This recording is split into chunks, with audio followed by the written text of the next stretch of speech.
back by popular demand. That man that they call Vance Bedford. It's been too long, they said. They said, Sam, we got to hear Vance's breakdown of Alabama, right? He been telling us. He told us back when they played Texas. He told us after the Georgia game, what is Georgia doing playing them with two spies, Sam? Well, I felt it necessary to equip my man with all other information. So we sent him 6-7 games, and he's poured over them during his off time. You know, Maggie was gracious enough to say, okay, Vance, you can take a little bit of time away to get into the breakdown, and here he is live at 5, like he always says, Mr. Vance Bedford. Vance, how you doing? Man, I'm doing fantastic. We had a great Christmas. Smoked me a prime rib the other day, some Lansing King crab. Brother, I got no complaints. God is good all the time, brother. That's all I got All to the say time. about it. I'm just hoping everybody else had such a grateful and Merry Christmas as I had, and happy holidays for the rest of the season. Yeah, man. You said you said a mouthful there when you said God is good all the time. You realize when you go through something, the importance of family and taking the time. You know, work gonna be there. Somebody, I think you told me that one time, man. You said work gonna be there, Sam. Work Hey, gonna be there. It's always gonna be there. all the time. It don't go away. When you're not there, somebody's going to take up the slack. They always do. I mean, like I said, people are just like a grain in the sand on the beach. And when you're gone, they don't even know. Yeah. That's why it's so important. You take time for family. Family's first. I mean, you do that, everything else gonna fall into place. Yes, sir. Yes, sir. Yes, sir. And folks, you guys and gals, you are our Michigan family. And you Bama folks who come in, y'all can be family for a day too. Just make sure you help fund the film study. Like in Bama, if you're gonna spend some time in here, my man Vance, that prime rib that he's talking about, we've been working all season to fund these film studies. Now, if things go according to plan, we are not going to have a film study next week. It'll just be the breakdown because I'll be flying straight from Pasadena to Houston. So we're doing a film study next week. That means something went wrong. That means Michigan lost the game because we want to delay the film study until after the national championship game where we'll get back into the X's and O's. Either way, if you want to help fund the film study, we got a couple of days left in the campaign to keep Vance in the life in which he's accustomed, right? To keep him in the prime rib, to keep the food for Tiki, to get Maggie on the vacation.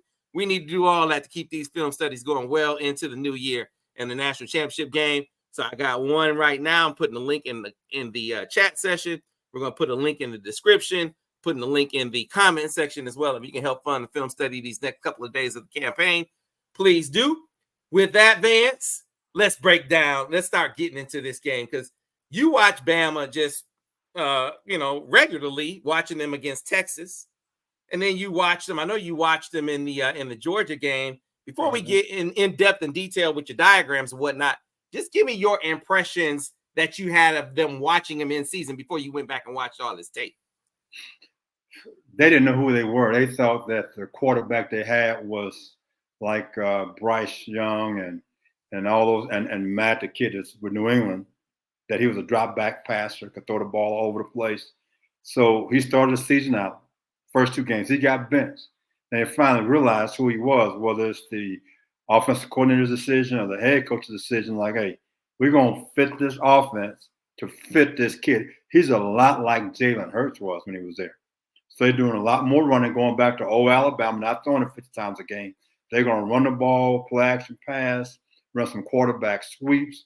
The offensive line is big. I think both tackles are right around. One guy's 6'6", 315. The other guy's 6'6", about 350. They're big inside. And I looked at the Texas game, Sam. The Texas game, throw that out. Different offense. They were very young in the offensive line. If you look at the Texas game and then you look at the Georgia game, totally different. The offensive line looks totally different. The game plan is totally different as far as what they're doing. So there's different things. Now, they got some indicators. There's not a doubt in my mind, Sam, that Alabama is listening to us. The former linebacker coach is now at Alabama. I can promise he's trying to listen and see what we're going to say about what we see on this breakup. So I already know that they're checking us out, Sam. I'm not a doubt in my mind. So for you Alabama fans, donation at the bottom, baby. We live at 5. Let's go. So here's a little secret. By the way, I like George Hilo a lot. Really, really good dude. Had a good time with George Hilo. But Vance was giving it to the linebackers last year. The truth shall set you free, baby. I mean, He was giving it to the linebackers last year. So, and not so much this year, right, Vance? no, they played a lot better. They knew what they were doing. Last year, I think they were confused. But again, Georgia hadn't really coached linebackers. He was a safety coach at Colorado State. So just to all of a sudden go coach linebackers is not that easy. They did quite a few things defensively, the run fist, that type of thing. Well, this year, it's been cleaned up quite a bit. So nothing against George, but George last year didn't get the job done, brother. It's just that simple. I'm just gonna call a spade a spade. I mean, I've been there, done that, George, so I know how it is. You here today, gone today. I mean, it's just that simple. So tell me this, Vance, before we get into, like I said, your breakdown. Vance did the diagrams and everything, because we can't show the Vance. I didn't even tell you this. I mean, it's been so locked up with the family stuff. Man, they flagged like 20, 30 minutes of your last video. I don't know if you noticed. What do you mean? I don't know if it was Fox, if it was Discover, if it was the Big Ten. They came in and flagged like 30 minutes of the video. I'm like, hell, we ain't monetizing it. What's the problem? I know. That's what I thought. So it's really short. So I didn't know. So why did they flag it? I have no, Vance. It makes no rhyme because they didn't flag Borges. So I was like, man, it must be somebody. Vance must have didn't share his barbecue or something. Something happened where somebody, maybe your information was a little too good, Vance, and they said, we got to cut some of this out. Well, you know what? Hey, they can't handle the truth. The truth will set them free.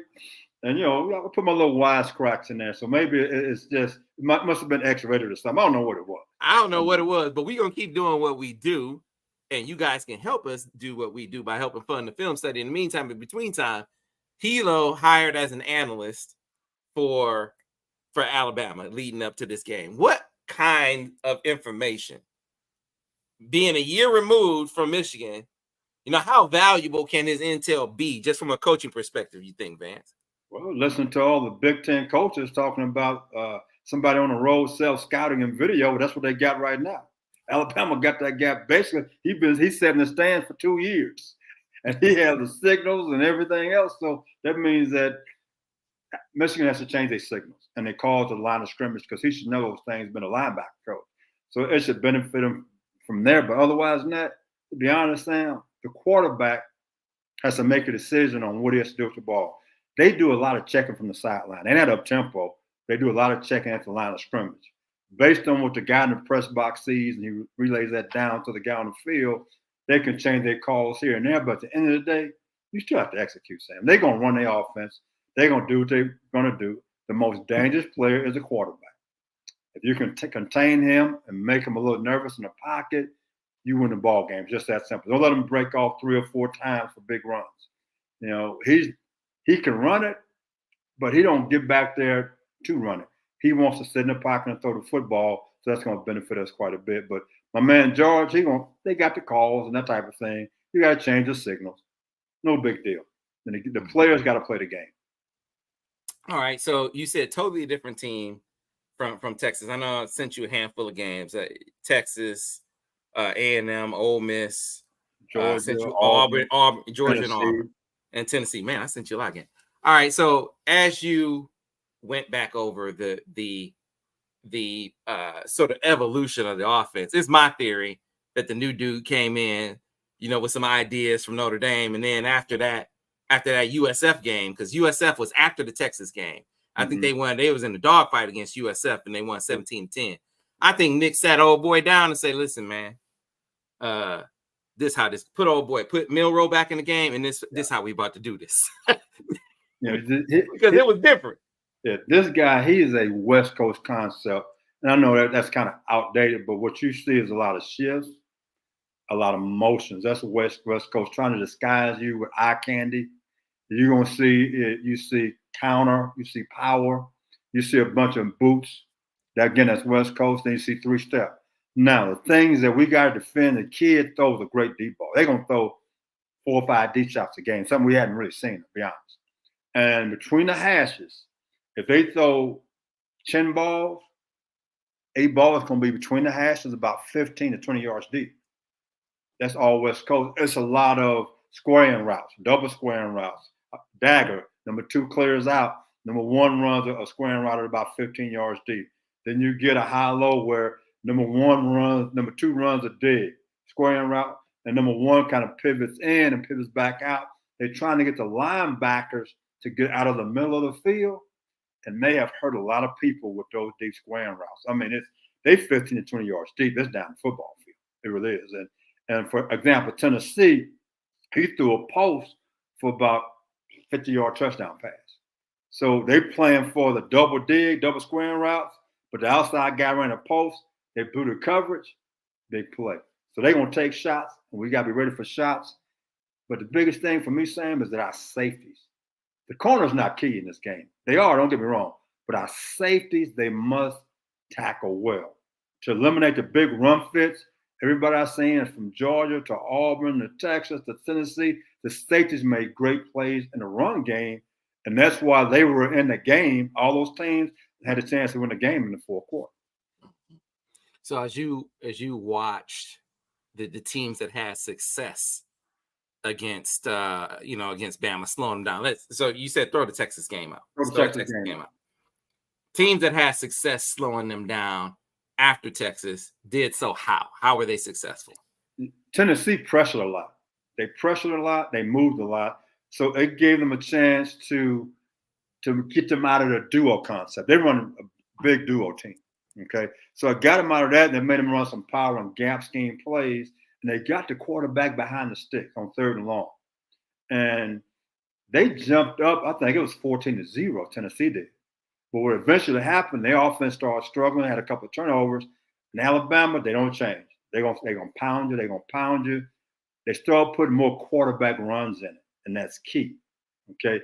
Now, Sam, if I was Michigan practicing these last weeks, whatever, I'm gonna have me a kind of a split zone read period with no ball, so people can execute their jobs.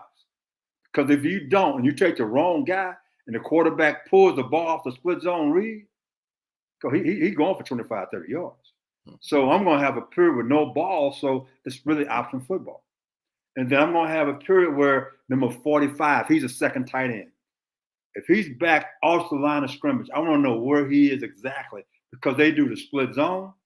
They do the counter OY, that means a guard and the tight end is pulling, but they do an insert, which is nothing more than the lead.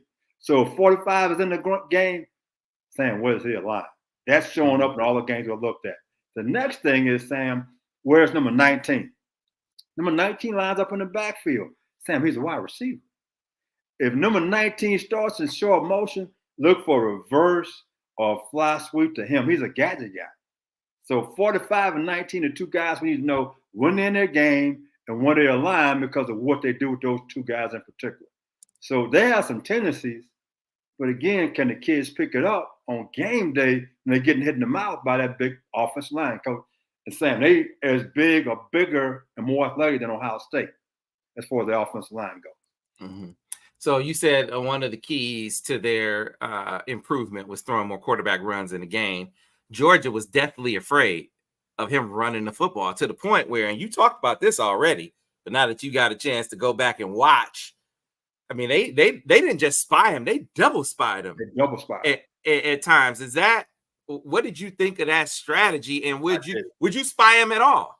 I would spy him maybe, but I'm not going to rush 3 and spy 2. That means right now in the back end, your secondary is all man to man with just opposed safety and no help in the middle of the football field. So if you're going to spy, I'm going to spy with one guy and let the 3 guys rush and let the next guy be in position to, if he goes breaks contain, to get him. But I don't have 7 guys in cover. Don't give me an example. We're playing Mahomes. I'm at Texas. We spy Mahomes. You rush 3 with 1 spy, so that means I got 7 guys in cover. As soon as he broke contain, I had a guy who was fast enough to go get him down. We were able to beat Mahomes, and he was putting 50 points on everybody else. We held him to, I think, 31 to win the ball game. But again, we took him out of his rhythm, but I'm not going to spy on 2 guys. I'm not doing that because now you're very light in the coverage end, and their receivers, they're not Waddle and Devontae Smith, but they're still pretty good. And they got some guys that can run. Number 3 is a deep threat. He can flat get up and go right quick. So we need to know where he is. And if our corners, whether zero coverage, man free, 3 deep, quarter half, if number 2 stems hard inside, And one stems you at all, he's running a squaring route. If one just getting vertical, it means he's running a post, the outside guy. So again, how they run their routes, tell the cornerbacks what kind of routes you're going to play. Because Tennessee did a great job on the squaring routes, and so did Georgia. Because they were reading and releasing of number 2. If you do those kind of things, you should be okay. Yeah, so Georgia was basically telling you, this dude can't beat us throwing the football. We don't believe in his ability to beat us with his arm. And he was obviously able to do it, right? He did. He could beat you with his arm. Now, what you saw in that game is the quarterback early on the game, he didn't realize they were just rushing 3. He threw some ducks out there. When he finally calmed down and got him on the sideline, said, only rushing 3, and they spying 2 guys. You have time in the pocket. He wore Georgia out. He flat wore him out. You can't do that. You really can't. And Auburn did a great job too. Auburn now, they flat got after them boys now. They walked up and pressed the receivers. And if they won the game for 58 minutes, but they only rushed 1 at the end of the game, and guess what? The quarterback sat back there. He didn't scramble. He just sat back there patting the ball. He was on vacation somewhere. And he threw a perfect strike. The receiver jumped up, made a great catch. They had no business beating Auburn. Auburn physically got after Bama. They really did. So when you talk about the strength, you talked about the ability to run the football with the quarterback. Quarterback is a good thrower. You mentioned they got some deep speed. What were their vulnerabilities, Vance? Where did you, based on what Michigan does, what do you think Michigan can do to give Bama problems? Multiple fronts. If you just line up and say, here I am, they're going to run duo. That's what Georgia did early on. They lined up in 3-4 defense. Man, they had that 340-pound nose guard. So they put him on his back.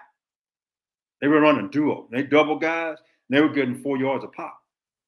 And so you have to move. Tennessee probably did a great job. Tennessee and Auburn both, they moved the front. So they got away from duo, started running gap scheme plays, trying to find ways to get them. Now, Sam, check this out. And I think I had it in the diagrams. When the tight end 4 is in the position, and the back is opposite, it's a good chance they're going to run split zone read. Mm-hmm. So the back is running like duo, and that tight end, he comes across.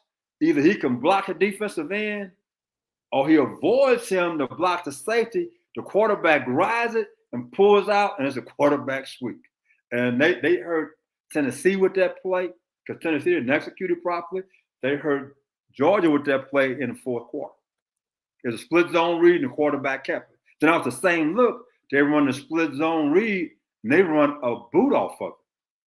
So that off that, it's 3 different plays. The base on was called from the sideline.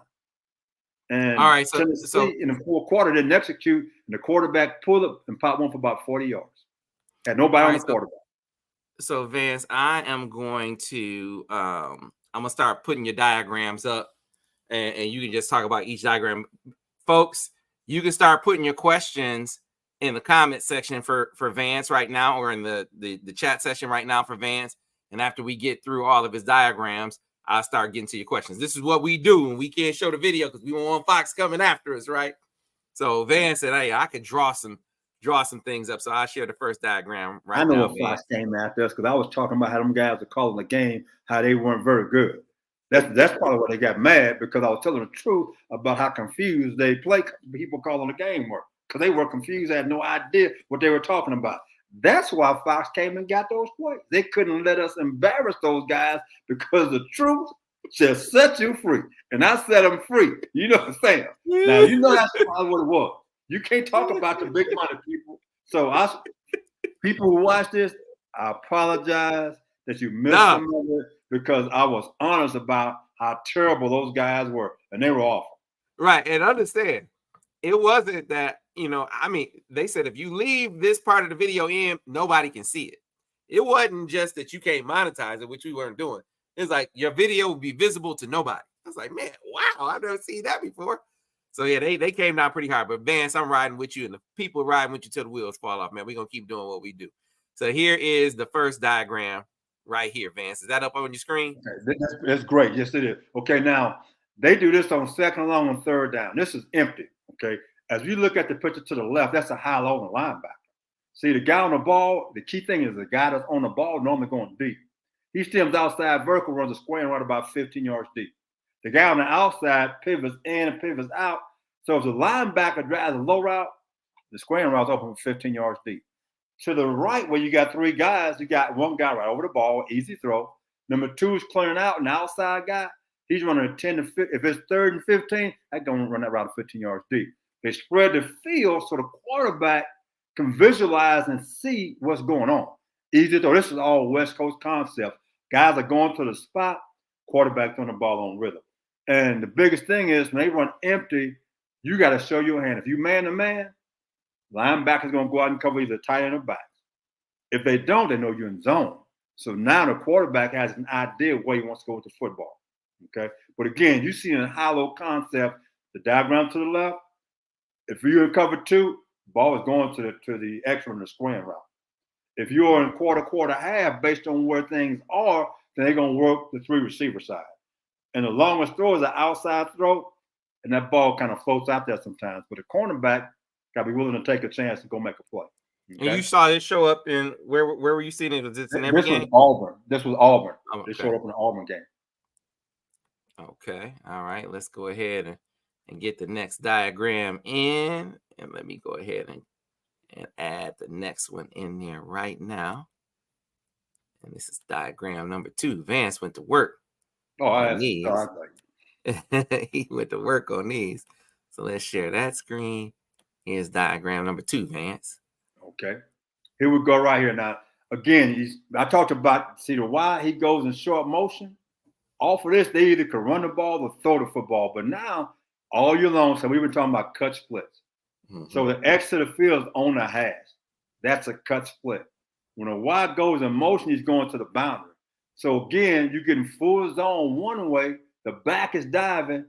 The guy in motion, he acts like he's going to block. He runs a wheel route. The fullback, Sam, that's number 19 in the backfield. Why in the world is 19 a receiver in the backfield? In the backfield. You think he's going to block, Sam? He's not blocking nobody. He's a guy going to the flat. So you just right now you have a flood into the boundary. You got 3 guys into the boundary, and the quarterback fakes to the tailback. He nakeds out all the way to he's going to the short side of the field, Sam. But the key is 19 is in the backfield. He don't ever block. He's going out for a pass, Sam. So bells and whistles should be going off. I got short motion. The tight end started opposite the tailback. That's the split zone replay all the way. Okay. We're going to go ahead and get to the next diagram. Let me go ahead and I said it a lot. I didn't know I sent you that minute. I started drawing I have to apologize for that. Hey, man, the people appreciate it. People appreciate it. They want the knowledge, and you here to give it to them. So let's go ahead and make it happen with the next diagram. Right. That would be this one right here. All right. Did that show up? That didn't show up yet. No, not yet. All right. Here we go. Let me come back over here. We'll make it happen like this. Where's my diagram? Right there. Come on, people. There it is. There we go. All right, Vance. All right, here we go. Now, again, this time they did it with a receiver, the short motion. This is a quarterback sweep all the way. Okay. The tight end and the back to the same side, so you know you're not getting split zone. The receiver, he goes in short motion. So what you're doing, the tight end arc releases up in the back. The guy in motion, he goes in motion to block the nickel. The quarterback rides the tailback. He pulls this ball out. And the key is that defensive end. What are you asking him to do? The defensive end to that side of the back and the linebacker. Okay. So for the defensive end, if the tackle blocks down, if he squeezes, that means the linebacker should step outside right now. Okay. If he stays outside for the quarterback, then the linebacker cannot step up.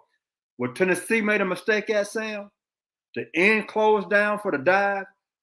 The linebacker stayed inside. The quarterback pulled the ball. Sam, he went for 45 yards.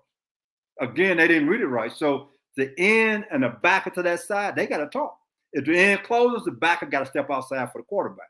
If the end stays outside, then the backer got to step inside for the dive. And so that's why I go back to this again, Sam, is that for the offense, And for Michigan, they should be practicing this play with no ball to make sure the guys execute and take who they're supposed to take. This is nothing more than option football. And with the motion, they call it eye candy. You're watching all that stuff, and all of a sudden, you don't have guys fitting the right way. All right, let's go to the next diagram. Wait, that's not the right diagram. Yeah, it is. Hey, there we go right there. Let's go right there. Like the man said, it ain't mad at nobody right now. It ain't the right diagram. Let's pull up the right diagram right now. Hold on. Let me put it up on the screen. I don't even know how that showed up like that. All right, here we go with the next one. Then we get back in the room for Vance, and we're going to share it right here. Next diagram.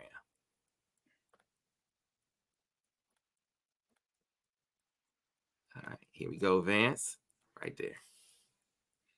All right, here we go again. That's the quarterback sweep. Now, if you look at this diagram, they got a close bunch. Okay. So now what happens? Boy, this is a great eye candy here. Okay. If you look at the diagram, look at the left guard. He's pulling to the open side. Okay. So what the quarterback does, this is like it's going to be counter. So the quarterback rides him. You with me? But he comes opposite the back. You guys see the center? He blocks the nose, then he pulls. The tight end, the U, he takes a hard step inside, then he wheels back outside. This is the quarterback sweep all the way. A lot of eye candy. You got the guard pulling one way, with the quarterback coming out. And again, this is about execution. They have angles on everybody in this particular play. The tight end block down, the Z receiver blocks the backer. Then you have the U, he pins the corner with the center coming out. This play went for about 15 yards. Key point in the game, this versus Georgia. This is a key point in the game, and Georgia didn't have enough guys out there at all. They got angles on everybody. They run in 3-4 defense with 4 eyes. And man, I tell you what, they don't have an answer for this right now. They really didn't. But again, you see the tight end and the back on the same side, they can't run split zone. Out of this play, they run a bunch of counter OF with the U, but until he takes 2 steps inside, Sam, and he comes back outside, this play got a lot of suck to it now. You got to have your eyes on the right spot. And the key to me is the quarterback, what he does. When they run counter, Sam, he don't boot out to his right. When they run duo, he don't boot out to his right. When he's actually involved in the read, he comes out, and a lot of times he keeps the football. Plays, that's a good football play.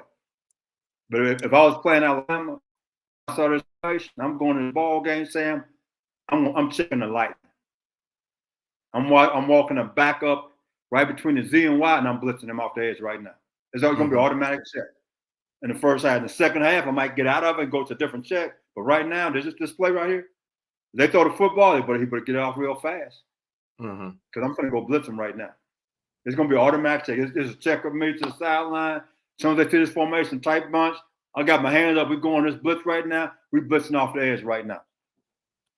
We're blitzing off the edge right now. Okay. All right. We got a couple more diagrams, folks, and then we'll get to the questions from you, the people. Let me go ahead and get this next one up for Vance as he went to work. Clearly, you can see the man went to work. All right, here's the next diagram, Vance. Okay, here we go. Now, again, where is the tailback and the tight end? They opposite each other. Okay, this is nothing but duo. So the tight end is deep, which tells you right now he can't do what? He's not going out for a route. Anytime his helmet splits the waist of the tackle, that means he's going to stay front side or go out. But for him to run this play, he has to be air between the tight end and the tackle. So right now, this is a split zone read. Okay, so what this is, he rides the tailback. The tight end acts like he's going to block the defensive end. He arc releases and blocks the first thing outside the defensive end. The quarterback pulls the football. So again, I got the defensive end circle and a linebacker circle. So the defensive end closes for the dive. The back has to do what? He has to step outside for the quarterback. Okay, the defensive end stays outside for the quarterback, then the backer got to step up for the dive. Again, going back to Tennessee, both guys close for the dive. Quarterback pulled that football sound. Nobody was out there. I mean, absolutely nobody. So Is this again, go ahead. this look like a bluff run? Is this a bluff run? This is a bluff, coach. This is a Yeah. bluff all the way. And again, Mm-hmm. if you don't practice this without a ball in practice, and the end and the dive and the backer both step down for the dive, that tackle, he's not touching the end. He's coming for the backer right now. The backer's pin. As soon as the backer say tight end, back, opposite each other, alert split zone read, alert split zone read. The end to the left should be saying, hey, he's up, which means he's deep. That means he's coming back inside or he's inserting. So I'm that defensive end and backer away from that tight end. That's an alert for me right now. So if I am the defensive end, if I'm going to take the dive, I'm going to have him play heavy on the tackle. He's going to a tight 5. So his hand's going to be on the tackle or flatten him out. Now the backer can scrape clean outside. They don't have a blocker for the backer. Quarterback, they don't have a play right now. But if they don't, if that end stays loose like we play a lot, we can have a problem with this play, Sam. This is a bluff play all the way. All right. A couple more. Let me grab the second to last diagram is this one. Right here as I bring it up for Vance. Get back on the screen. Share it right here. And here you go, Vance. All right, here we go. I call this dagger, okay? If you look to the left, as we look at it, the S, that's the slot. He clears out. The guy on the ball, he's doing a 15-yard square route right now. And the games I looked at, they've thrown that ball a lot. He starts from 1 number, he go all the way to the 4 hash because people on the rushing 3, he has time for it to clear. So our linebacker, it's going to be huge. Now let's go to the other side. The tight end, he's in the up position, and what he does every time, Sam, he chips the defensive end. So he can't get a clean rush on the tackle. He releases right on the ball. So again, you got a hollow in the middle of the field. If the linebacker jumps the tight end, guess where the ball goes right now? It goes to that square route right now. Let's look to the other side with a tailback. Sam, they tailback run wheel routes all the time. They scored on, trying to see who it was. It might have been, it was Georgia in the bowl game. I mean, in the championship game. Georgia was playing man-to-man. Okay? And what they did, they had those guys released inside. The backer playing man-to-man on the tailback, got pinned. The tailback went up the sideline on the wheel route for a touchdown. So again, when they throw the ball, he wants to get 5 guys out most of the time. On play action pass, they go max protect. On drop back pass, he's sending 5 guys out most of the time. And then to the boundaries, as you can see the Z, he's running the corner route. They do a lot of corner routes to the boundary. But again, work in the middle of the field to hollow the linebacker, so it's very important. Let's make the guy throw it to the short route, the tight end, and take away the deep square routes. And that's to go tackle a tight end for a 5-yard gain. But don't give it the 15, 20-yard play to the dig route. Because again, people rushing 3, Sam, the ball starts from outside 1 hash. He throws the ball to the other hash. That takes a lot of time. Mm-hmm. So what happens is a lot of people, they spot drop, the guy's wide open. So I know going back to a year ago, you said that what's been told to you, they spot drop and they match up. And I say, I'm not good enough coach to teach both. I'm really not. If you spot drop and this quarterback has time, the dig routes and the double dig routes going to kill us in this ball game. I'm just letting you know. Just an observation and an opinion from an old retired, broke down DB coach. That's all I'm saying. Got 2 flat tires. This brother barely walking. That's all I'm saying. Hey, you mentioned that freshman linebacker, or you mentioned linebacker that gave up the wheel route in the bowl game. That was the kid, Raylan Wilson, who was committed to Michigan and went to Georgia. Man, Kirby Smart hung him out to dry in the post game. He said, "Yeah, we had a linebacker in there. He's a freshman, wasn't even supposed to be in there, but he had to play because the starter was hurt, and then the freshman got caught on the wheel route." I'm like, man, damn, you got to tell all that detail. Good grief. Hey, that guy might be transferring back to Michigan. They jumping ship, boy. They like rats on a sinking ship. But when you recruit great like they have for the past 4 or 5 years, guys going to leave their program. Guys leave Alabama program all the time because, again, they recruiting 4- and 5-star guys. Everybody can't play. Just that simple. Yeah.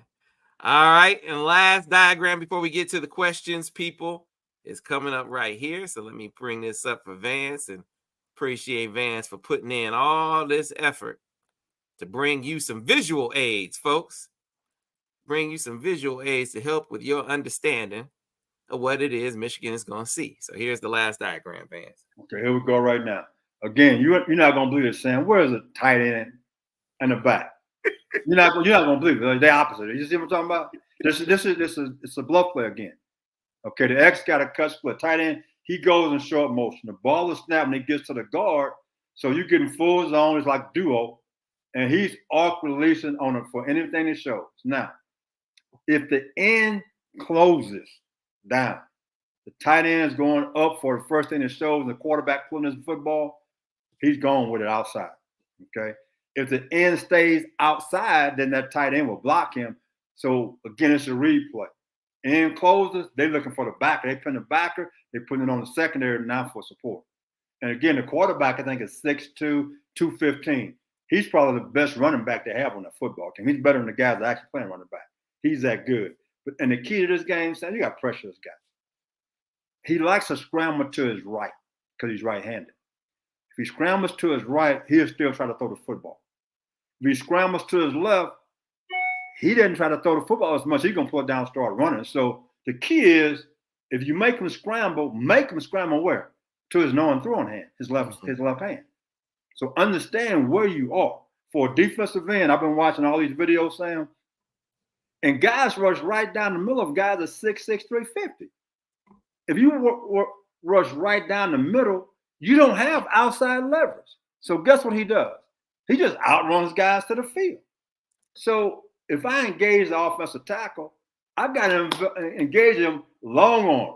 So keep that outside arm free. So now I can get up and get him to step up. If you rush right down the middle with two hands, you don't have containment. He's gone, Sam. He's 8-8 out the gate. Like the man said, too late, rotate. He's gone, brother. That's all I got to say to you. So again, for our defensive ends, Mike Elston, man, get them guys up the field.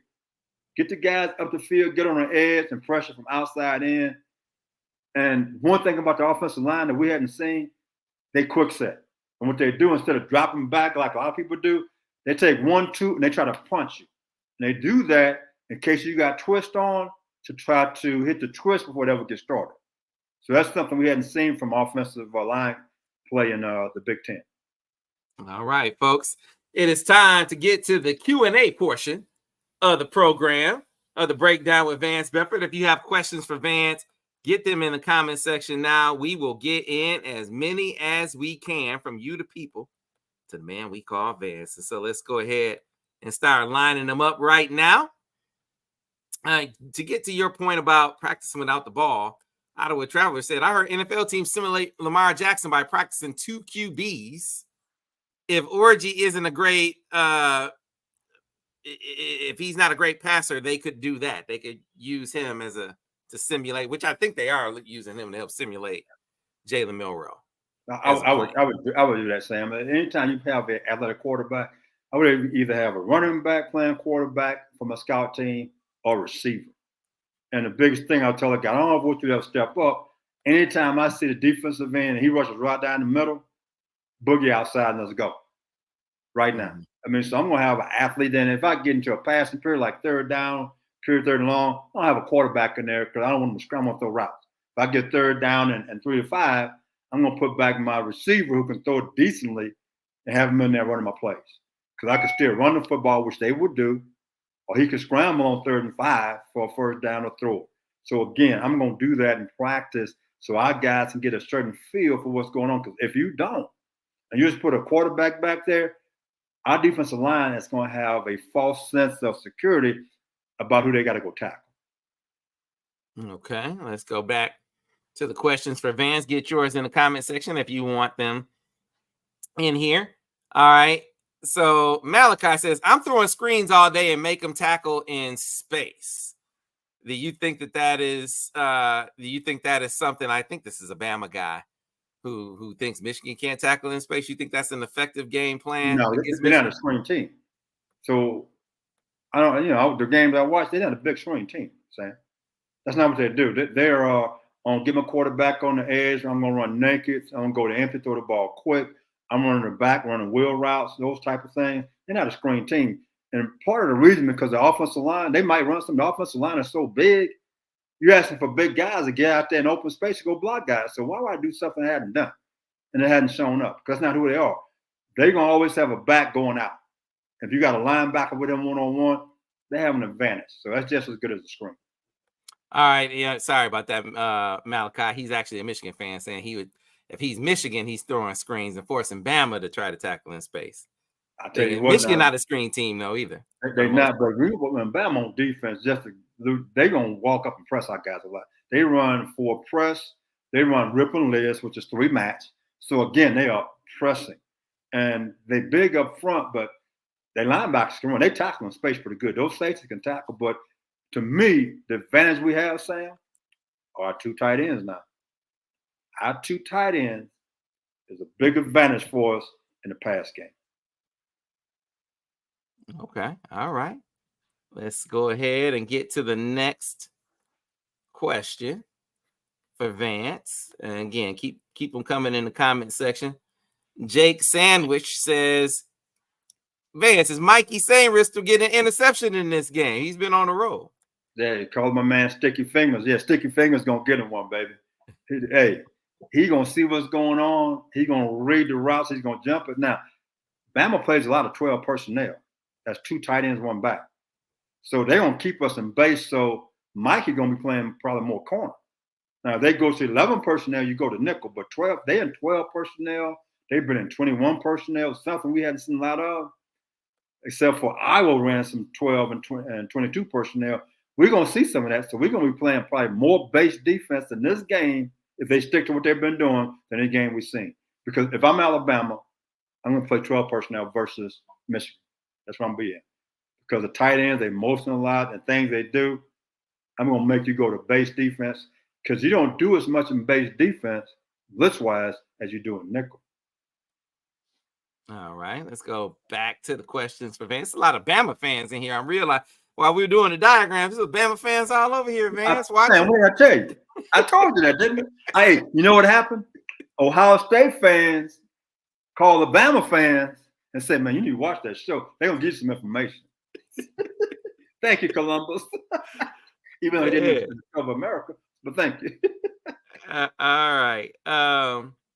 Here's one from Keith Rebar. Says, didn't we face a dangerous running QB in Gavin Wimsatt from Rutgers? I love Michigan's rush that collapses on the QB and pressures him into poor decisions. Different, that dude couldn't throw, though. He couldn't throw to save his life. He didn't run the ball as well as this kid. It's not the same. We haven't faced a kid like this. He can throw a great deep ball. He's built like a running back. He's 6'2", 215. And he runs like a running back. He might be one of the fastest guys on that football team. Whole different offense and different talent-wise. All right, let's go back to the questions. All right, so Vance, as you watched them, how deep is the O-line? It's from Jay Mommy. How deep is the O-line for Bama? Hopefully Michigan can wear out their line, giving them less time. Well, or how deep or how good? I think they're really big. And in the pass game, like I said, they quick punch you. They don't drop us deep. They try to stop your pass rush right away. And a lot of guys just running right down the middle. They just hold them. They're so doggone big. That's what they do. And then in drop back pass, they chip on the way out. In other words, if it's a tight end and he's off the ball, he's going to stab the defensive end, and then he releases his leg so he's not going deep. If I'm a back, sometimes they'll go max protect on play action pass, only have 3 guys out. So they find different ways to protect the quarterback so people can't get home. But again, movement. If you execute it like we have so far this year, movement has given the offensive line some problems. I mean, people who just line up and say, come block me, here I am, they block you pretty good. But if you move quite a bit like we have moved this season, we have a chance to come home if we execute and play with great technique. All right, so it's a Bama fan called Brock in here wants some smoke. So he said he does, man. He going back and forth with the fans. So Antoine tried to get him. He said, do you think your quarterback can read complex secondary schemes? So when you watch Milroe, did you feel like that he was? No. You're not reading no schemes. Like, come on, Sam. We're talking about, it's not the National Football League. I mean, so again, they run a lot of deep routes. So the ball can be thrown half. He knows he's getting double dig, double post. He might read one guy, the safety. They playing quarters, okay? And that's all he reading. If the safety takes number 2, he knows right now, I'm man to man. My guy going to win on throw the football, okay? Tennessee gave up a touchdown route because the safety blew the coverage. You had number 2 releases hard inside, went to the other hash, and then the outside receiver ran a post. Sam, nobody was back there. I text my buddy at Tennessee, said, Vance, the safety just blew the coverage. So he's just reading one guy. He's not reading no complex coverages, Sam. And when he has time, he gives the chance for the digs to work from one hash to the other hash. Because he knows he has a high-low. The 4 or 5 games I looked at, and I saw a combination of that route, say 20 times, he never threw the check down. He just waited for the route to come open. That's not reading coverages. I got time. I know where the guy's going to be, and I throw the football there. So, no, he's not reading coverages. He's not doing that. All right. Let's go ahead and get to the next question for Vance. John Hansel said, why spy him? Why not just bring the house after him and get him moving? Vance, you said you would spy him some, though, right? I would mix it up. I mean, it's anytime you bring people a lot, what has to happen to you, you're going to get killed. Because, again, you still got to defend the run. So you have certain stunts, they're run stunts. Other stunts are pass stunts. So you have a variety of things that you got to call based on what they're doing. Of course, I'm going to pressure the guy. I'm going to do what we always do. Okay. I saw I forgot, it might have been Tennessee or might have been Georgia. They running low defense like we did. They didn't execute the stunts as well, and they picked it up pretty good. So they've seen low quite a bit on second and long and third and long, different stunts. But they don't want them to perfection like we do up front as far as how we teach things. So we can have some success with it. But when you bring guys a lot, that means you're putting your linebackers one-on-one on those backs. And they run a lot of wheel routes out of the backfield. You can get yourself in trouble real fast. Okay. All right. Moving on. Let's get to the next question for Vance. This one from Lama Bryant. So it seems like the key to countering Bama's 5 players going out on pass plays is the pressure to QB. Is this where our deep defensive line wins in the second half? Devin Gardner says this is the key. I guess he was on Twitter. Is that what you think, Vance? You're not wearing those guys out. They've been playing some guys that's big, strong, athletic up front. You're not getting them tired of it. What it does, it keeps us fresher. So in the fourth quarter, we should be a little bit fresher. And that's been the whole key the whole year, is having good legs in the fourth quarter. So when we need to pass rush, we can. But again, they run the ball enough to keep you off balance. And the quarterback is athletic that he can scramble. He scrambles to throw the football, especially when he comes out to the right. So if I'm playing against Bama, a lot of my blitzes going to be to his throwing hand, Sam.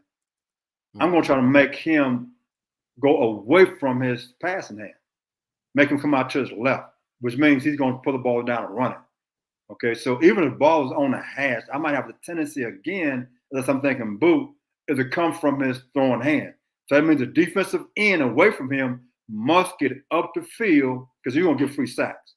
I don't make him scramble to him. I don't go back to, I was at Michigan and we go play Florida in the Citrus Bowl.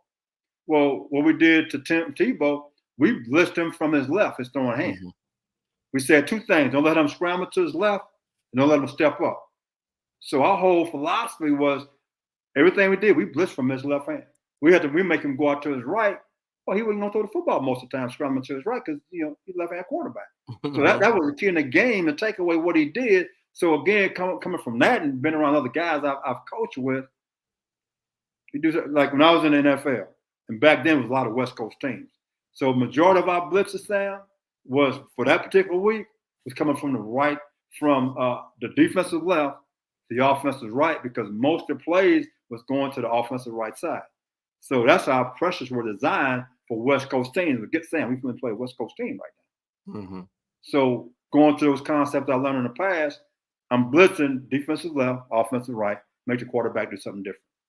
Gotcha. All right. So Bama fans are through this. Reek Johnson, I guess, is a Bama fan. So I'm telling y'all, Michigan's going to lose. But he's right. Their best chance they have is to use their tight ends. But Nick Saban knows that too. I guess they think that the tight end is their toughest match. Coastal Loveland is their toughest matchup I totally agree. Because right now, Bama probably has 2 picks at the cornerback position. So they can walk up and press. But to eliminate that is that you go with stack splits, you motion the stack splits, you do bunch, you got a chance to get your receivers open now. If you just go line up and say, here we are, they're going to walk and press you the whole ball game. Okay. The next thing is, what does Alabama do to help out their offensive line, Sam? They chip defensive ends. They know they got a problem with their tackles. So they chip defensive ends. So tight ends going out, they stab them, then they release late. Or the back might chip and release late. So now we need to do the same thing. They got a pretty good defensive end. If we just sit back and say, our tackles going to block these defensive ends man to man, we could have a long day for JJ. So we got to do some of the same things to protect our offensive line and protect the quarterback. Gotcha. Another question, this one from Seth Hayden. It said, hey, Vance, great info. How do we match up in the secondary against their receivers? Feels like we are good there. What are your thoughts? I think we got a chance to match up, but we got to have the confidence. I think our corners are just as good as Auburn. Auburn walked up on them guys. They flat got after them. But, Sam, it comes back to video study. I wish I could ask both of the starting corners right now from Michigan, how much video have you watched on the receivers? From their splits to their releases. When number 2 goes inside, what does number 1 do? Okay, if number 2 is on the hash, number 1 is outside the numbers, there's a big chance for a deep square route. Do they understand that and know that? When I watch Auburn play, I saw that, Sam. Now, are our kids going to the game seeing the same type of things? If they're not, and so we're just going to go out and cover these guys, it's not going to happen. As a group, the receivers that Alabama has are better than my man Marvin Harrison and his group. Marvin Harrison was a handful. The other guys, they didn't utilize those guys. Well, Alabama does. So as a group, Alabama receivers are better. Their tight end at Bama's not as good as a tight end as Ohio State. I really like the tight ends at Ohio State quite a bit. I mean, so at the end of the day, we study video, we're going to be okay, Sam. All right. A couple more questions for Vance here in about 10 minutes that we have left. All right, Larry and Lisa Lear back and says, are you telling our interior linemen to swim move these offensive linemen to get to them faster? Basically, I know you're big on movement up front. He talks specifically about some pass rush moves, but what about movement up front? We're not going to get into the Lake Michigan and start swimming. We're not doing that. If we do that, they're going to run the football and knock us to the Neverland. They want to throw the football. You got to play with technique. Anytime you move, you're playing with fundamentals.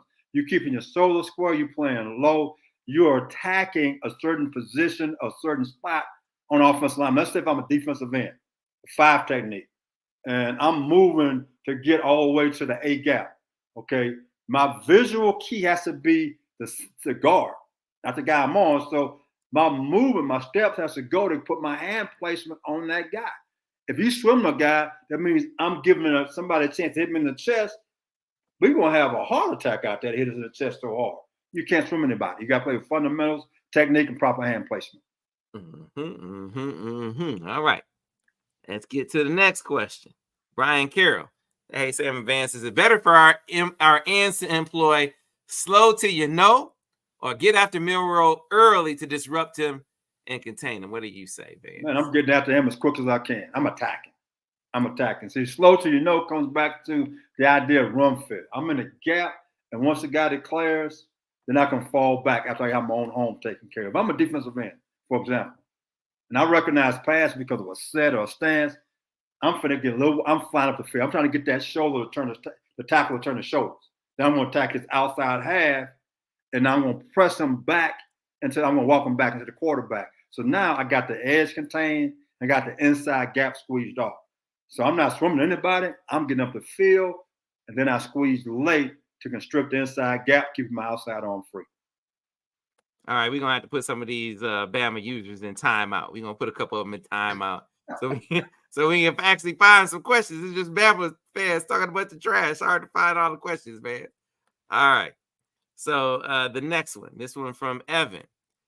Do you think Georgia was on to something with the double spies on Milroe? I know the answer to this. Or should we try something else to keep him contained? Well, I know you don't like the double spies. So what would you do to contain him? Double spy didn't work. Once he realized he was double spying them, he sat back there and picked them apart. Is what he did. When you double spy, what they did is their 4 eyes or 5 techniques, defensive ends, they weren't moving. So when they ran the football, they knocked them off the football. They ran duo and knocked them off the football. So no, that's not a good concept. That's not a good. I'm rushing 3 and might spot 1, and then he eventually go get them. But Georgia and them playing straight out man free with nobody in the short hole. You ask him for trouble, and eventually he picked those guys apart. You can't do that to your defense. All right, let's go back to the questions. This next one, a lot of questions about JJ versus Milroe. And so this one in particular says, Vance, who would you rather have as your quarterback, Milroe or JJ? With JJ, you're able to do more things. I mean, he is more NFL ready. Milroe's got a lot of things he has to work on as far as his accuracy to the short game, to the pass game. He's athletic, could do a lot of different things from that standpoint. He's more suited right now. I'm not talking about the future, I'm talking right now for college football for what he's doing. That does not always translate to the next level. He has to pick up his accuracy in the pass game for it to fit. For me, based on what I want to do offensively, I'm taking JJ because I'm running more of a pro-style offense. I can run boots and naked like Milroe can do, and he's a better passer in the pocket. All right. All right, so here's another one, Vance. This is a lot of Bama fans in here saying that Michigan hasn't seen a defense like the one they were going to see in the Rose Bowl. So here's a question from Malachi. Vance, is Bama's defense the best defense we have seen all year? Yes, about 4. They probably have 3 first-round picks. Penn State had 2 great defensive ends and 2 really good corners. Bama has the same thing. Plus, inside, you can't knock them off the ball. So we ran the ball at Penn State because we can move those guys off the ball. Okay, inside, Alabama's guys are 330. Penn State wasn't that big. So overall, as a defense, it's a better defense. They corners going to walk up and press us. And again, I'm going to go back to this. What we did to Ohio State and Marvin Harrison, what they got to, they started running stack splits. So now you can't jam them. We need to do the same thing to get our guys open. Because if we don't, then we're going to have a problem getting off the line of scrimmage, which means now they buying time for that D-line to get to JJ. So we got to do certain things to help our guys get open. And we have good receivers. Don't get me wrong. But which guy do we have that's going to take the top off of? We don't have that guy. At least I haven't seen it this year. I'm waiting for it to happen. We have great route runners and good red zone guys that come out of breaks really, really, really well. But just running back guys, that's not what we are. Okay. All right. So, Vance, as you look at Michigan's offense, there's a lot of people asking you how you think Michigan's offense is going to do against Bama's defense. What about that matchup on that side of the ball? Because there are some teams who run the football on Bama this year. You can run the ball on Bama. You can. And the biggest thing is I think we do enough formation-wise that can get them off sync. I think we need to run powers and counters, gap scheme plays. Okay? Just trying to run duo on these guys, which hadn't been as a successful play as it has been in previous 2 years. But running gap scheme plays can play dividends for us. Oh, we've got motion to keep the guys off balance and make them think a little bit, especially inside linebackers. If we do that, I think we got a chance to run the football and also play action pass to help us quite a bit. But again, it's going to be a good matchup. If we try to isolate our tackle on defensive ends now, we ask for trouble. I wouldn't do that. Alabama doesn't do that. They chip for a reason. They understand what their weaknesses are. We have some weaknesses at our offensive tackle, I'm being honest with you. Help the guys out. If we do that, we're going to be fine in the passing game. So one of the things you said was the Bama offense was different from after the Texas game. What about the Bama defense? Because this guy. Go ahead. Yeah, because this question from Mark Mikowski says, did the Alabama defense improve since Texas? Since it seems Ewers beat them with a very, very pro version offense. Well, again, I'm going to go back to Texas receivers. The Worthy kid, and he goes so fast, he just turned invisible on you. So Alabama didn't respect the speed of Texas. And that was part of the problem. So he was able to run by him a couple of times. Like the first touchdown, he just flat ran by a guy. I mean, it was just a foot race, and Worthy ran it. And so those guys, I think, did a better job of not underestimating what guys can do. Mm-hmm. And we don't have a guy right now, Michigan, that can run like Worthy can. So their defense, it's like when you go to the first game of the year, to the third game of the year, to the sixth game of the year, everybody makes improvements. Why? Because you're getting back into the groove of playing. And Alabama they have not changed their scheme. The corner's going to walk up and press. They're going to run cover 4, where they're going to press you. They're going to run rip and liz 3 match.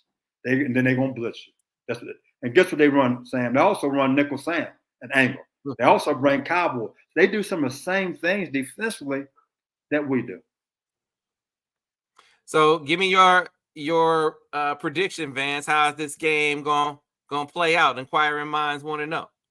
I'm going right now 31-28 Michigan. It's going to be a game. 31-28. And they say Auburn rushed for 240 yards. Look at the offense Auburn runs. It's not a conventional offense. It really isn't.